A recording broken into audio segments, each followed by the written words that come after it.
Boa tarde a todos os participantes. Mais uma vez aí estamos no nosso webinar do Ciência Segura. Hoje, esse mês, agora que está chegando agosto, né? Agosto vão começar as sanções previstas pela LGPD. Então, acho bem pertinente a gente trazer aí os pontos dessa legislação de proteção de dados e como o PAN auxilia a conformidade. Beleza? Então, vamos começar aqui a nossa sessão de hoje. Então, essa é a nossa agenda aqui, tá? A gente vai dar uma introdução de dados pessoais, por que eles devem ser protegidos. Vamos abordar legislações de proteção de dados, né? Como é que funciona a LGPD. Inclusive, aí a gente tem um webinar do ano passado e temos diversos materiais sobre o tema no nosso site. Então, sugiro e estimulo que vocês procurem lá no nosso site. No final do webinar também, vocês serão direcionados à nossa página para baixar o nosso conteúdo referente ao LGPD, especificamente aí o nosso white paper. Vamos também apresentar aí as exigências regulatórias da LGPD e quais são os riscos que estão associados ao negócio. Vamos também apresentar os conceitos associados à gestão de acesso privilegiado e quais as funcionalidades do PAN, do Senha Segura como ferramenta PAN, que permitem conformidade com a LGPD.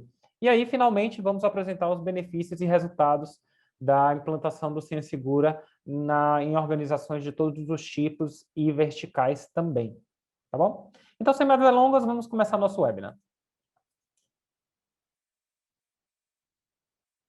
Já pararam para pensar, e a gente tem falado muito, né, sobre transformação digital. E aí vocês já pararam para pensar, né, como a internet e os sistemas computacionais mudaram a forma com que a gente se comunica e como executamos tarefas diárias?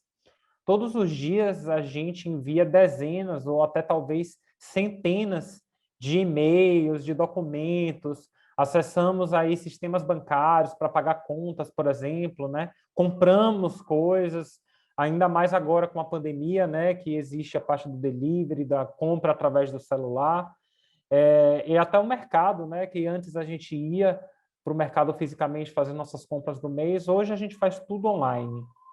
E aí muitas dessas atividades incluem o compartilhamento de dados pessoais, né? Quem nunca num checkout precisou informar CPF, endereço, telefone, enfim. E aí o modelo de home office adotado aí por conta dessa pandemia que a gente tem vivido desde o ano passado fez com que empresas acelerassem o processo de digitalização. E isso a gente não está falando só de startups, né, empresas de tecnologia. A gente está falando de todo tipo de empresa que precisou se reinventar. E aí, isso fez com que a infraestrutura das empresas ficasse mais exposta a ataques cibernéticos. E uma das maiores dificuldades do trabalho remoto é garantir que os funcionários cuidem da cibersegurança à distância, principalmente aí considerando a utilização de múltiplos dispositivos fora do ambiente da infraestrutura organizacional. A gente não tem mais o conceito de perímetro de segurança, né? Os próprios modelos baseados em Zero Trust vieram para mostrar que não existe mais perímetro de segurança. Tudo agora precisa ser verificado. E aí, vamos parar para pensar na quantidade de dados pessoais que a gente compartilha todos os dias, né? O que é que acontece com essas informações? Será que é possível garantir que essas informações são protegidas adequadamente? E aí, por que que a gente precisa proteger dados? Então, aí eu já queria trazer o escândalo, todo mundo deve ter ouvido falar, né, do escândalo da Cambridge Analytica. Foi uma empresa que foi contratada aí não só pela campanha do Trump, mas teve também a parte do Brexit, e isso afetou diretamente o resultado dessas eleições. E esse escândalo da Cambridge Analytica, ele envolveu aí a coleta de dados pessoais, né, do que a gente chama de PPI, de Personal Identifying Information, ou informação pessoal identificável, de 87 milhões, de até 87 milhões de pessoas. Então, é um universo bem grande e a gente considera que isso teve influência, inclusive, nas eleições americanas e no resultado do Brexit, devido exatamente à utilização de dados por terceiros. E aí a gente tem uma mudança de paradigma que eu acho super importante a gente trazer aqui, que os dados, eles não pertencem às empresas. Muitas empresas acham que porque elas mantêm a guarda de dados pessoais, que elas são os donas daqueles dados. Na verdade, os usuários são os donos, né, dos dados pessoais. E aí a gente traz esse novo jargão, que dados são o novo petróleo. Dados hoje têm muito valor dentro do mercado. Tanto que a gente considera aí que nesse contexto de crescentes ameaças cibernéticas, né, a proteção dos dados, ele tem inúmeros países já incluíram a proteção de dados como direito fundamental de qualquer cidadão.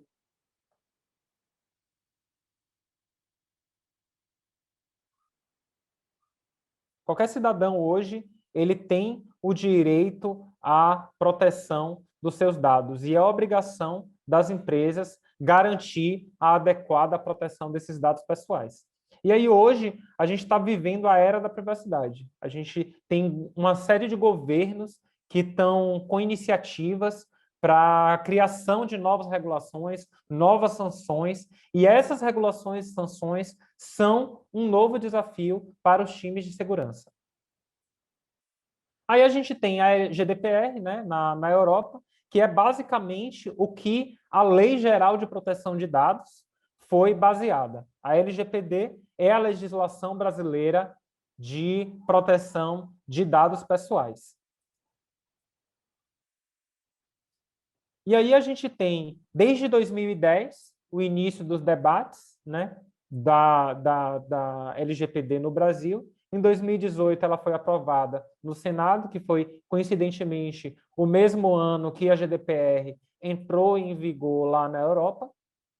Aqui entrou em vigor em 2020, em agosto de 2020, e agora, em 2021, a gente vai ter o início das sanções previstas na legislação.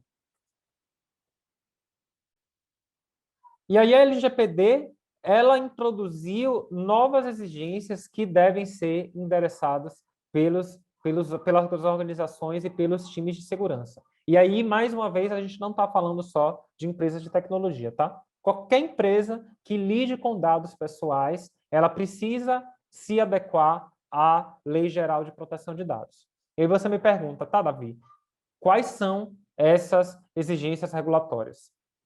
Aqui a gente tem um resumo dessas exigências. A gente aí está falando das operações com dados pessoais. Então, a operação de dado pessoal, ela não envolve só apenas a coleta ou a transmissão desse dado pessoal. O próprio arquivamento, transferência do dado é considerada uma operação e deve ser adequadamente protegida. A gente fala também das hipóteses, né? Quais são as hipóteses que uma empresa, uma organização pode tratar dados pessoais. E aí a gente tem aí o consentimento na execução de contrato, cumprimento de um dever legal, por exemplo, o governo exige que dados de empregados, por exemplo, sejam armazenados durante 5 anos, e isso, na verdade, é um cumprimento de dever legal ou regulatório, e aí a gente tem a parte de saúde também, proteção de crédito, e a gente tem o interesse legítimo também. No nosso webinar de LGPD, a gente fala bem especificamente sobre interesse legítimo, e eu convido todos aí a assistirem esse webinar. A LGPD também traz o contexto de controlador e operador de dados, né? O controlador, ele utiliza os dados pessoais para o propósito e o operador é quem realiza o tratamento de dados, que podem ser a mesma organização ou não. Se você tiver, por exemplo, uma empresa de marketing que você contrata para poder tratar seus dados pessoais, né, para armazenar dados dos seus clientes, você aí tem a ideia do controlador e operador como pessoas jurídicas distintas, mas elas podem ser a mesma também. A gente tem a parte da aplicação territorial, que aí não só em relação ao tratamento, mas também a localização dos dados e também de onde os indivíduos estão localizados. A gente vai ter também as ações, né, em caso de incidente de segurança, dando da informação da natureza dos dados. Se você demorou para poder informar esse incidente, você tem que informar por que você demorou para poder informar esse incidente de segurança. A GDPR, ela fala de um prazo de 72 horas para você informar um incidente de segurança, né? Mas a LGPD aí fala sobre prazo razoável e isso ainda não foi regulamentado. A gente tem também os direitos dos titulares, né, dos titulares dos dados. Então, você tem acesso, você tem direito a acessar seus dados, você tem direito ao esquecimento, lógico aí, levando em consideração, né, o interesse legítimo, todos aqueles requisitos que a gente falou das hipóteses para a realização da operação de dados. E, finalmente, a LGPD ela traz o conceito do encarregado de proteção de dados, que ele é necessário apenas em algumas hipóteses, tá? Ele não é toda a organização que precisa de um encarregado de dados. Vamos trazer aí a nossa primeira enquete do webinar, tá? Eu vou colocar aqui a parte de pesquisa, e só lembrando que vocês podem fazer as perguntas de vocês no espaço, né, de Q&A, tem aqui no na nossa ferramenta. Vocês podem preencher aí as perguntas de vocês e elas vão ser respondidas ao final do nosso webinar. Eu vou aqui lançar a primeira enquete, e vocês provavelmente aí já devem poder ver. Enquanto eu estou explicando aqui, vocês respondem e eu vou informar aí os resultados dessa enquete. E aí, olha aí esses dados que interessantes, né? De acordo com a pesquisa, aí foi uma pesquisa feita pela Akamai Technologies, entre junho e julho do ano passado, aí dentro de um universo de 400 organizações com atuação aqui no Brasil, a gente tem que 64% dessas empresas indicaram que não estão em conformidade com a Lei Geral de Proteção de Dados. E aí a fatia das organizações que necessita de mudanças para cumprir é dividida, né, esses 40%, entre 24% que já estão se adaptando e 16% que ainda não iniciaram o processo, mas sabem da necessidade. E aí o que me preocupa e o que deve ser motivo de preocupação aqui é as que fazem parte da fatia que não iniciaram esse processo, mas que sabem dessa necessidade. Eu, particularmente, aí não acredito que muitas dessas empresas já estejam em conformidade, porque o processo de alcançar a conformidade à LGPD não é muito curto, não é um trabalho muito fácil. Então, isso deve ser feito, não é de do dia para a noite, é em questão de dias. Isso aí é um trabalho árduo que deve ser feito para poder a gente garantir que a empresa esteja em conformidade com a LGPD.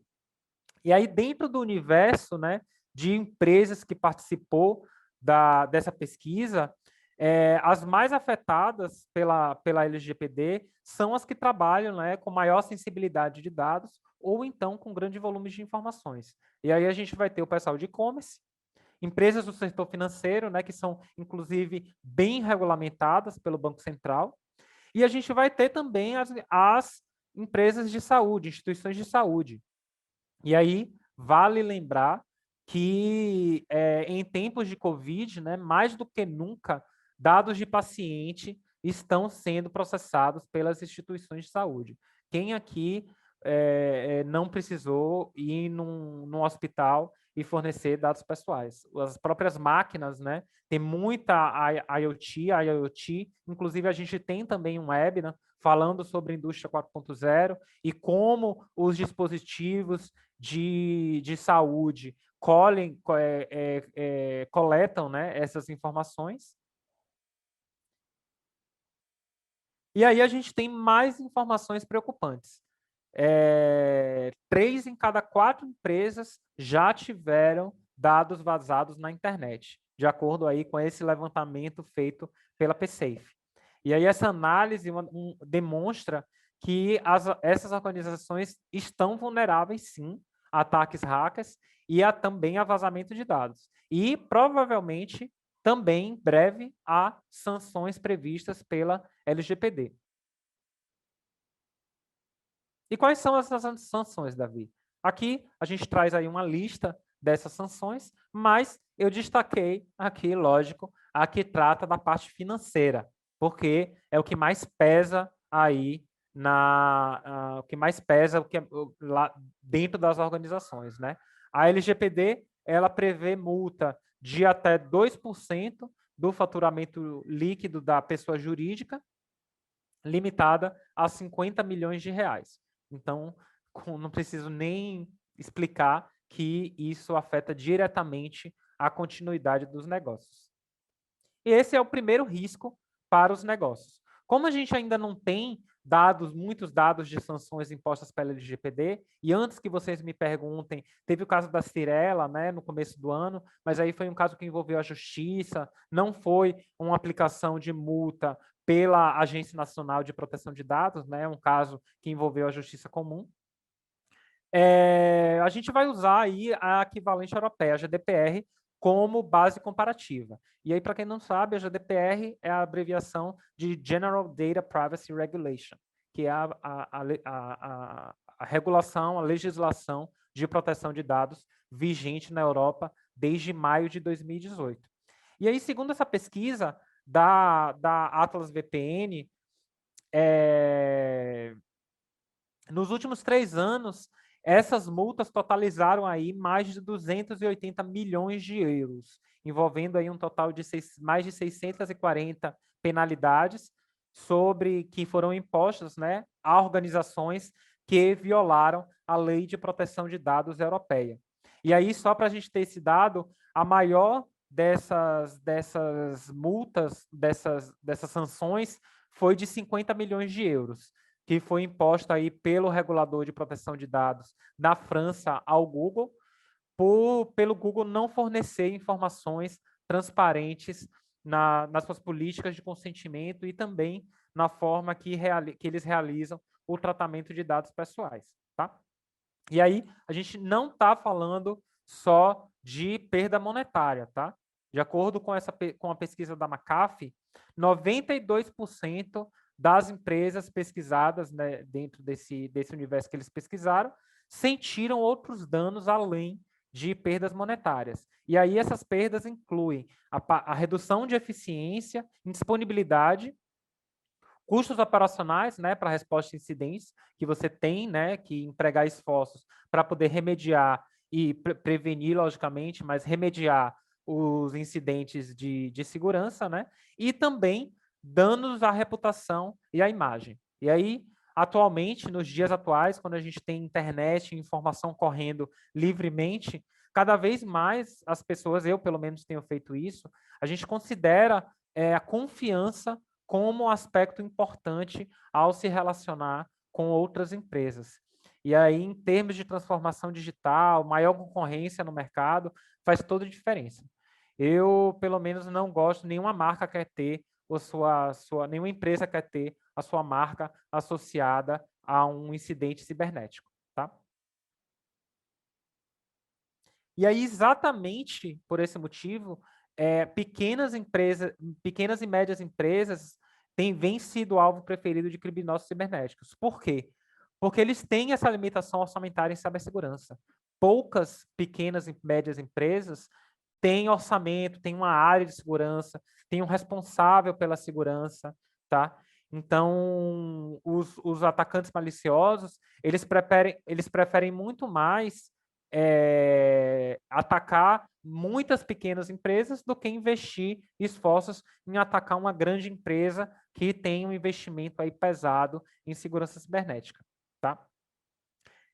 De acordo com um estudo feito pela ECI, 90% das pequenas e médias empresas que sofreram um ataque cibernético tiveram algum tipo de impacto no negócio. 48 delas pararam suas operações, né, por pelo menos um dia, e 35% por uma semana. E aí, provavelmente aqui deve ter gente que trabalha em pequena e média empresa. E aí já parou para pensar, para avaliar o impacto de um vazamento de dados, se um incidente desse acontecer na sua empresa. E eu digo mais, tá? Segundo aí estudo da Cybersecurity Ventures, 60% das pequenas e médias empresas que sofreram algum tipo de incidente cibernético que resultou em vazamento de dados, encerrou as suas operações em um prazo de 6 meses após o incidente. Então, é um percentual bem alto e que qualquer pessoa aqui que trabalhe em pequena e média empresa deve considerar isso ao calcular ou ao considerar seus investimentos em cibersegurança. E aí, nem precisa falar. Investimento em cibersegurança e proteção de dados pessoais é para todo tipo de empresa. Toda empresa, todos os tamanhos e todas as verticais. Não é questão só de grande empresa. Tá bom? Tá, Davi? Mas vamos agora na parte prática, né? Como eu, como minha empresa, vai alcançar a conformidade com a LGPD. Eu costumo dizer que a conformidade com a LGPD envolve os seguintes aspectos. Primeiro, a gente trata de ferramentas, né, ou tecnologias. A gente também fala aqui de processos, que aí a gente fala de políticas, processos e procedimentos. E, finalmente, pessoas. E aí, desses, na minha opinião, os mais difíceis são os processos e as pessoas. E aí eu costumo dizer que não adianta a gente implantar o estado da arte em tecnologia para cibersegurança e proteção de dados se os processos de negócio não forem bem definidos, tá? E as pessoas também não tiverem a adequada consciência cibernética, inclusive os de cargo gerencial, tá? Que são os maiores alvos de atacantes maliciosos. Você acha qual uma senha de um RP, por exemplo, vai ter mais poder? A de um CEO ou a de um analista, por exemplo, ou de um gerente? Lógico que o CEO ele consegue fazer muito mais ações. Inclusive, a gente tem deepfakes também, mas na verdade isso aí já é uma outra questão, mas existem muitos CEOs que são alvos de engenharia social, de uma série de mecanismos aí que os atacantes usam para poder realizar seus ataques. E aí, nesse caso, endereçar a parte de tecnologia, se você implantar uma solução de cibersegurança sem trabalhar nas pessoas e nos processos, aí você continua tendo risco de segurança, tá? Não diminui os seus riscos de segurança. E, além disso, vai ter impacto no seu orçamento.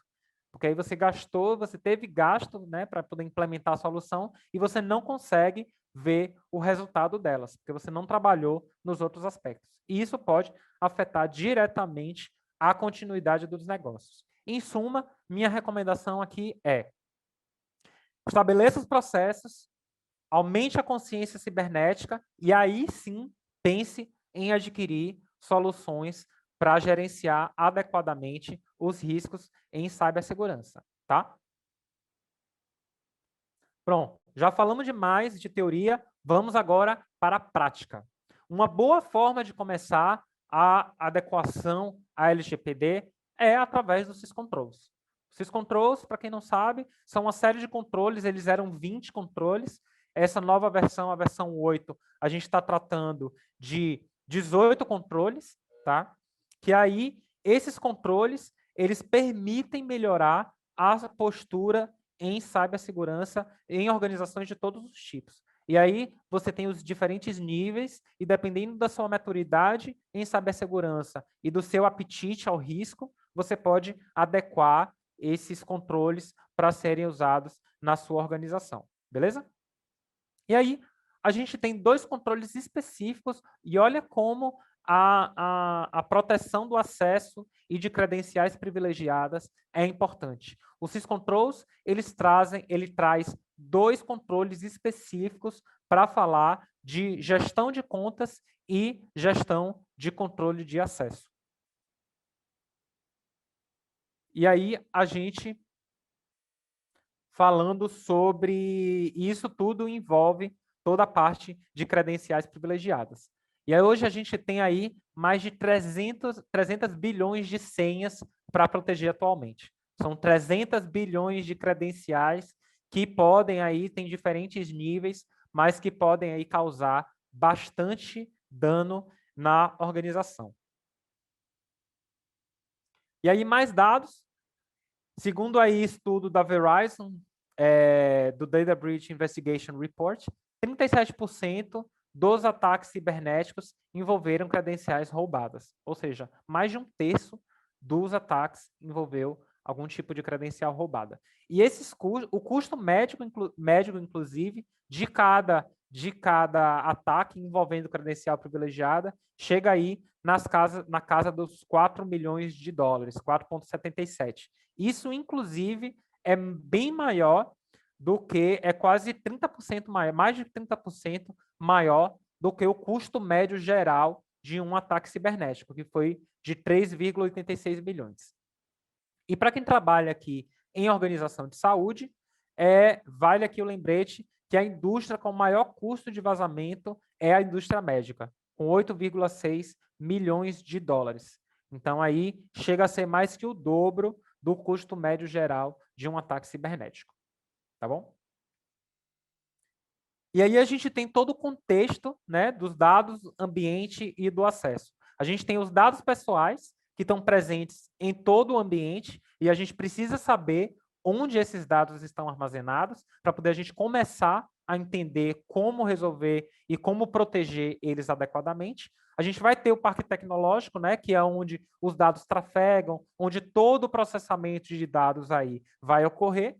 A gente vai ter as credenciais privilegiadas, né, senhas administrativas, que permitem o acesso não só de funcionário, mas também de fornecedores e terceiros aos dados pessoais. E a gente vai ter também os acessos privilegiados, que aí envolve todo o controle, gerenciamento e monitoramento do acesso privilegiado. E aí, para a gente endereçar todos esses aspectos, a gente tem a gestão de acesso privilegiado. Então, eu não sei aqui quantas pessoas já ouviram falar de gestão de acesso privilegiado, mas esse é o objetivo do PAN, tá? Prevenir ataques cibernéticos realizados através de credenciais privilegiadas, vazamentos de dados e também permitir conformidade com a legislação, com legislações de proteção de dados. E aí, legislações de proteção de dados pessoais, como a GDPR e a LGPD, além disso, né, além dessas legislações, a gente vai ter exigências regulatórias, PCI, por exemplo, para quem trabalha com pagamento com cartão de crédito, aí as ISOs, né, aí especificamente a ISO 27001, os SOX, né, para quem trabalha com governança, e também a IPA, que são regulações, que é uma regulação específica para a indústria de saúde. Essas regulações e essas legislações, elas exigem que todos os administradores de segurança e de TI, eles revisem os privilégios de credenciais e implementem o princípio do privilégio mínimo. E aí, para quem não sabe, o princípio do privilégio mínimo, ele diz que as pessoas, os usuários, eles devem ter acesso apenas às informações necessárias para executar suas atividades durante o tempo necessário para que essas atividades sejam executadas. E eu vou aproveitar aqui e abrir a segunda enquete do nosso webinar. Quando é que sua empresa vai adquirir uma solução de PAN? Aqui, enquanto a gente vai apresentar o que é o PAN, vou pedir que vocês votem aqui quando é que a empresa de vocês pretende implantar uma solução de PAN. E aí o Gartner, ele também reconhece a importância de não só de proteger credenciais privilegiadas, mas também de implementar a adequada gestão de privilégios. Tanto é que o Gartner elegeu o PAN por 2 anos seguidos como o projeto número 1 em segurança da informação. E aí, quando a gente é capaz de implementar os controles adequados à gestão de acesso privilegiados, é possível endereçar aí as necessidades de cibersegurança e também para reduzir os riscos, não só de segurança, mas também os requisitos de negócio introduzidos, né, associados ao PAN.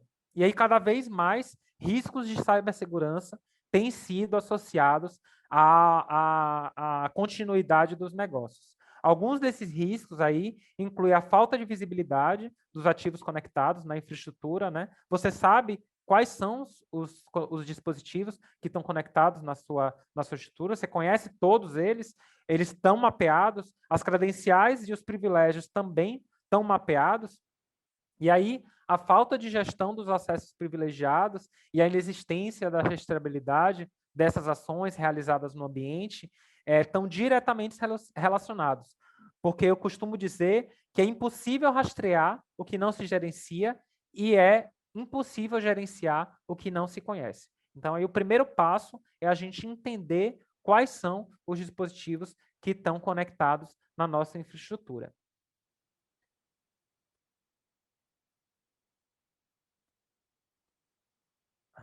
A gente entender quais são esses dispositivos é o primeiro passo para poder a gente conseguir gerenciar adequadamente. E aí, o Gartner considera que gerenciar os riscos de acesso privilegiados é impossível sem soluções especializadas de PAN.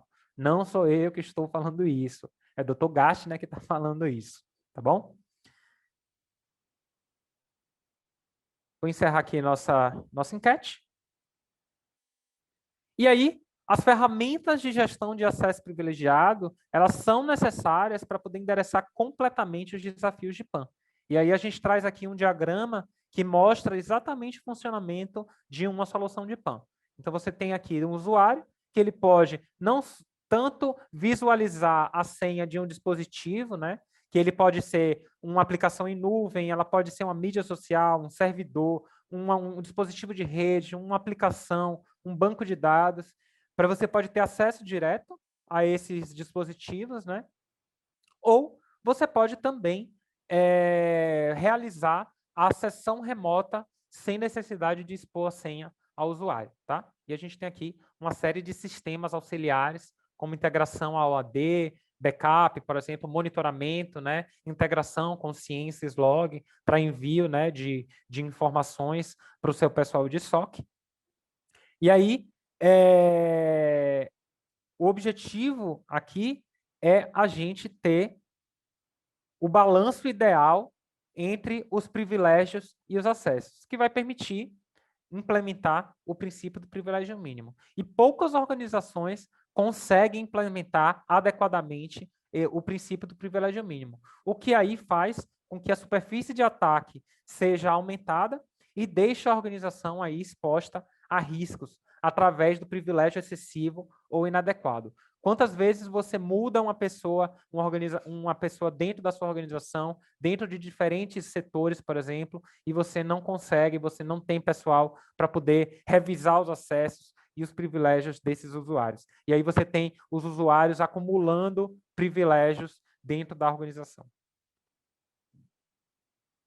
E aí, todo o processo da gestão do acesso privilegiado deve ser considerado pelos responsáveis pela segurança da informação nas empresas. E a gente aqui no Senha Segura criou uma abordagem que é baseada no ciclo de vida do acesso privilegiado. A gente, inclusive, tem também material no nosso site, temos também um webinar que a gente detalha quais são os passos desses ciclos e quais são todas as funcionalidades, né, associadas, mas todo esse processo ele deve ser considerado. Isso envolve desde a descoberta dos ativos, credenciais, certificados digitais. A gente aqui no Senha Segura tem como diferencial, somos a única solução PAN que oferece também gestão de certificados digitais e o provisionamento de acesso também, até a visibilidade das ações executadas no ambiente. E isso aí passando pela gestão do privilégio, pela gestão do acesso, que é quando as ações privilegiadas são efetivamente executadas.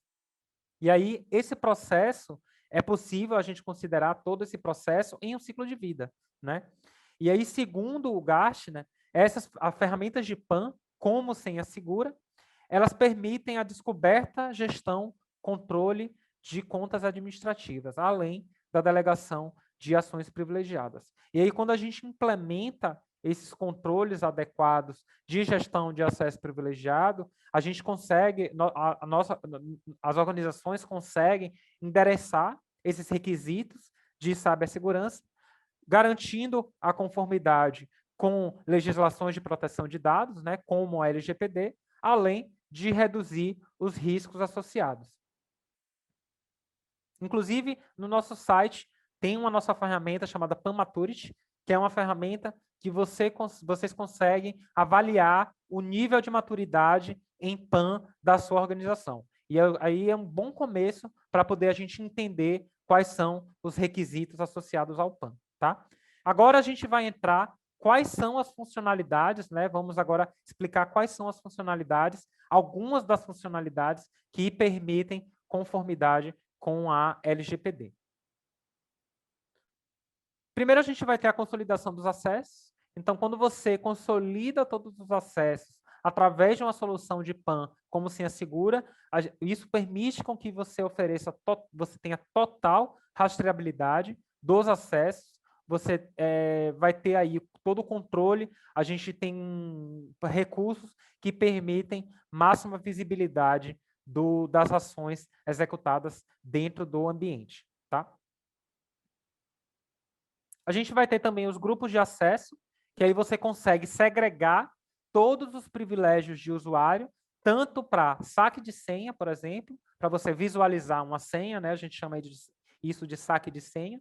A gente vai ter partes de senha também, ou seja, você pode ter uma senha em múltipla custódia, você pode ter dois usuários que vão ter custódia de uma senha, e aí só é liberado o acesso ao dispositivo quando você tem essas duas partes unidas, né? E essa segregação, ela pode ser tanto por site, localização, por exemplo, como pode ser por dispositivo e também por tipo de senha também. Então, a gente oferece uma granularidade que é uma das melhores no mercado. A Forrester, por exemplo, ela considerou a granularidade do senha segura no relatório de 2018 do PIN-Wave, do Wave para PAN, que também eles chamam de Privileged Identity Management, né, ou PIM. Eles consideraram a nossa granularidade uma das melhores do mercado. Além disso, a gente oferece segregação para workflow.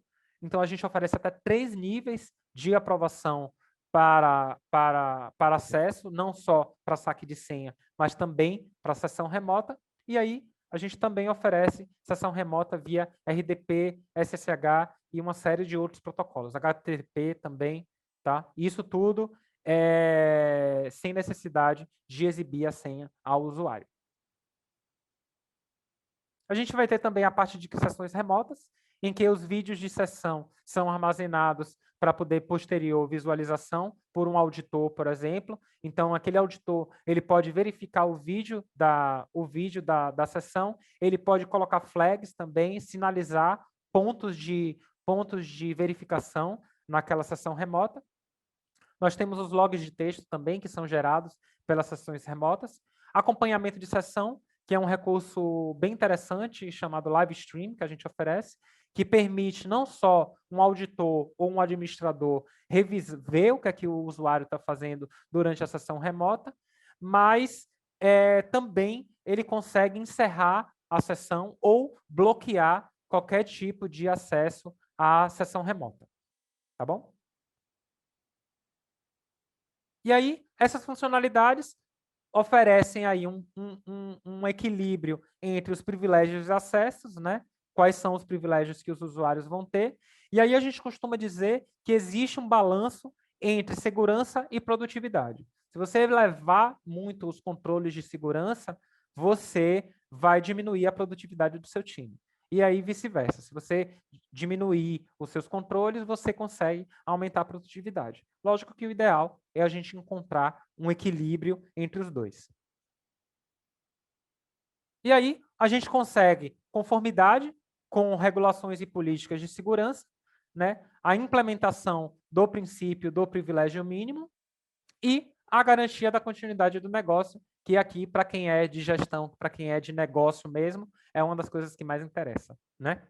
E aí a conformidade, a gente não está falando só de conformidade com a LGPD. A gente está falando de conformidade com o GDPR, lógico, né?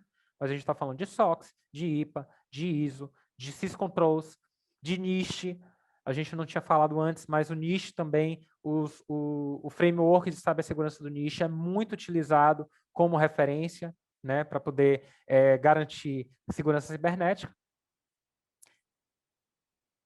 E aí, concluindo o nosso webinar, a gente tem o processo de transformação digital, né, que é irreversível, e aí a pandemia de Covid acelerou mais ainda esse movimento.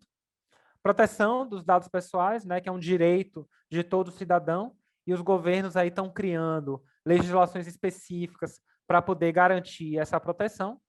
É impossível a gente garantir proteção de dados sem ferramentas de cibersegurança.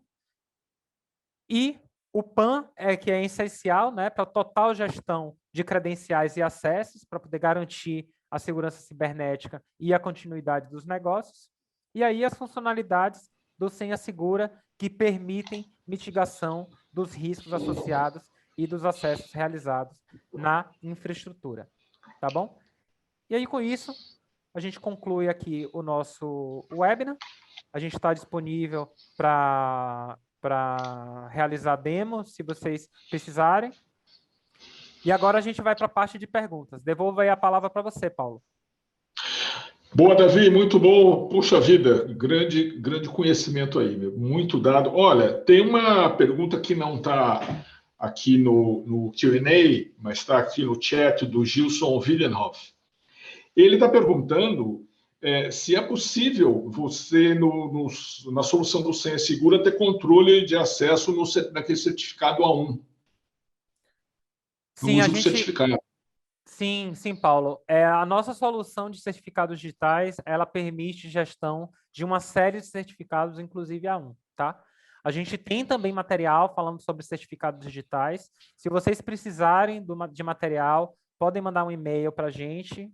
Aqui a gente tem o nosso endereço de demonstração, mas vocês podem mandar um e-mail para o nosso time de marketing, que a gente envia para vocês material. A gente tem webinar, temos datasheet, white paper, a gente tem uma série de materiais explicando como é que funciona a nossa solução de certificados digitais. A gente consegue também gerenciar todo o ciclo de vida desse certificado. Tá? A gente se conecta com, a gente identifica quais são os certificados que estão vencidos, a gente se conecta com a CEAS para poder emitir novos certificados, tá? E aí você consegue ter toda a mitigação de riscos associados à gestão de certificados digitais. Então, você faz não só a gestão do certificado desse tipo, como também certificados de máquina, certificado de dispositivo, faz toda a gestão do ciclo de vida desse certificado. Exatamente. Certificado de aplicação, então, tudo certinho. A gente lembra que um grande vazamento que aconteceu nos Estados Unidos, que foi do Equifax, aconteceu porque o certificado de uma máquina, de um dispositivo de monitoramento estava vencido, e quando o certificado foi atualizado, foi descoberto que tinha um enorme vazamento, né? Tem uma outra pergunta aqui, Davi, que é o seguinte: você mencionou pequenas e médias empresas. Pequenas e médias empresas muitas vezes ainda nem chegaram na nuvem, têm equipamento legado, estão com um mini data center on-premises, enfim. Como é que o Senha Segura consegue fazer um trabalho de gestão, de manutenção aí do ciclo de vida para uma empresa que tem tanto legado aí? Paulo, a gente tem a nossa ferramenta, né, de descoberta. A gente tem um módulo, um recurso chamado Scan Discovery, tá?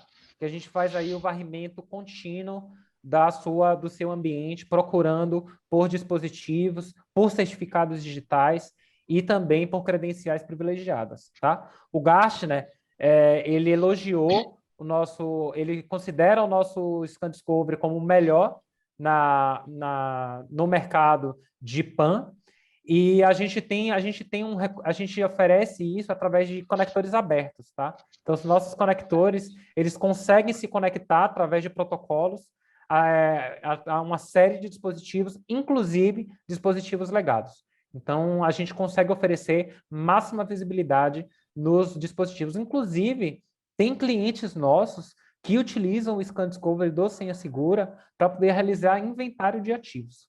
Então, a gente utiliza a ferramenta PAN para fazer uma coisa que a gente teria outras ferramentas para poder fazer isso, para poder você ter todo o controle dos dispositivos conectados na sua infraestrutura. Tem uma pergunta do público que vem aqui, que a pessoa não se identificou, preferiu não se identificar, que pergunta o seguinte: a solução de PAN, ela pode ser considerada uma medida organizacional também ou apenas técnica? Ou seja, estou entendendo que isso vai mexer com processos também, não é isso? Isso. O PAN ele não trata só de solução, só de software, tá?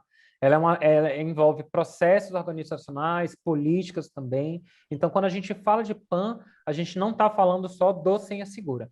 É como eu falei antes, né? É a gente implementar as políticas, os processos, os procedimentos, tudo isso está dentro do universo de gestão de acesso privilegiado. Quando a gente pensa, por exemplo, Davi, quando a gente usa a expressão acesso privilegiado, normalmente a gente está pensando num, sei lá, é o usuário privilegiado do banco de dados, o usuário privilegiado de um POS, uma coisa desse tipo. No entanto, uma organização que pense na sua segurança com mais profundidade não deve pensar que todo acesso ele é privilegiado. O acesso privilegiado, ele é considerado como todo acesso que consegue realizar modificações no seu ambiente, tá? Mudar configurações, por exemplo. Nem todas as credenciais são privilegiadas. Nem todas depende do seu nível de privilégio. Se você consegue mudar configurações e realizar tarefas privilegiadas, que a gente considera tarefas privilegiadas, aí sim a gente está falando de credenciais privilegiadas. Mas independente de credenciais privilegiadas ou não, o Senha Segura, ele gerencia também credenciais não privilegiadas, né? Credenciais normais ou comuns, como a gente costuma dizer. Mas nem todas as credenciais são privilegiadas, logicamente. Depende tudo, sobretudo, do nível de acesso que essa credencial vai ter. Em termos de infraestrutura, da qualidade da rede, da qualidade das máquinas, há alguma exigência, alguma exigência especial para a aplicação da solução? Olha, Paulo, a nossa solução ela é uma das mais fáceis de ser implementada, tá? Os requisitos de infraestrutura do Senha Segura são muito, infinitamente menores do que os dos nossos concorrentes. Então, a gente só precisa de um servidor, né? Logicamente, se você quiser, só apenas uma instância, mas aí a gente pode trabalhar também com HA, com alta disponibilidade, com recuperação de desastres. Aí a gente vai ter que ter um parque maior de máquinas. Mas a gente trabalha com uma máquina, um servidor só, a gente consegue implementar o Senha Segura. E o Senha Segura, ele é oferecido como máquina virtual. Então, basta você fazer o deploy da máquina virtual dentro do seu servidor e o Senha Segura já está pronto para ser utilizado. Tá? A gente costuma dizer que em 7 minutos você consegue implantar o Senha Segura. Lógico que aí você vai ter que fazer um onboard de credenciais, né? Ligar o Scan Discovery para poder fazer toda a parte do varrimento da sua infraestrutura, mas, inclusive, o cliente ele pode sozinho fazer essa implementação, com o mínimo apoio do nosso time de suporte. E os requisitos de servidor também são bem tranquilos. Tá? Eu não tenho aqui agora esses requisitos exatos, mas, salvo engano, 8 GB de RAM, o mínimo, né, que a gente exige para poder trabalhar. Mas os nossos requisitos são bem baixos. Inclusive, a gente tem casos de clientes que tiveram, por exemplo, 16 máquinas virtuais, precisavam, e a gente apenas com 3, a gente consegue resolver um cenário de alta disponibilidade e contingência na recuperação de desastre. Entendi. No caso de você, o cliente ele instala uma solução de PAN. Eu sei que você não é um especialista na lei, embora você conheça muito profundamente, mas você acredita, da sua opinião, que com uma solução desse tipo instalada, como é a solução do Senha Segura, você acredita que a lei olhará esse cliente com mais, como é que a gente pode dizer, vai entender que esse cliente se protegeu, que ele se preveniu, que ele fez o que era possível, estava ao seu alcance? Olha, Paulo, implementar a solução de PAN não é suficiente, lógico, né? A gente falou aí de ferramenta, de processos, né? De pessoas. Lógico que quando você quando uma autoridade de proteção de dados vai olhar, vai fazer uma investigação a incidentes, lógico que ele vai considerar que você está fazendo aí, implementando as medidas de proteção necessárias, tá? Para poder proteger o seu ambiente. Então, você pode até receber, por exemplo, uma sanção menor, ou você pode até não receber uma sanção. Não é todo vazamento de dados que vai resultar em uma sanção financeira, tá? Mas, logicamente, que se você tem uma empresa que não implementou nada, não tem nenhuma solução implementada dentro do ambiente, e você vai ter uma outra empresa que implementou o Senha Segura, que ele tem lá os seus mecanismos de controle, mas que eventualmente ele sofre um vazamento de dados, lógico que essa sanção ela pode ser atenuada ou pode até não existir, tá bom? Até porque a gente fala que a questão de vazamento de dados não é se vai acontecer, mas quando vai acontecer. Legal, muito bom. Davi, nós não temos outras perguntas aqui da audiência. A audiência está aqui já elogiando a sua apresentação. Gostaria de saber se você quer acrescentar mais alguma coisa para o público que está nos assistindo. Eu só queria agradecer a oportunidade, tá? Dizer que a conformidade com a LGPD, como eu falei antes, ela não é um processo rápido, não é simplesmente vou ficar conforme e você faz um sprint e já está em conformidade, tá? Ela envolve todos esses aspectos que eu falei, tá? Não só tecnologia, mas você mudar a cultura dentro da empresa e você ter realmente uma cultura de proteção de dados dentro da organização. Tá bom? Então, isso, e a gente tendo isso em mente, a conformidade, ela fica um processo mais tranquilo. Muito obrigado, pessoal. Queria agradecer aí todo mundo e qualquer dúvida, estamos à disposição, pode mandar e-mail e até o próximo webinar.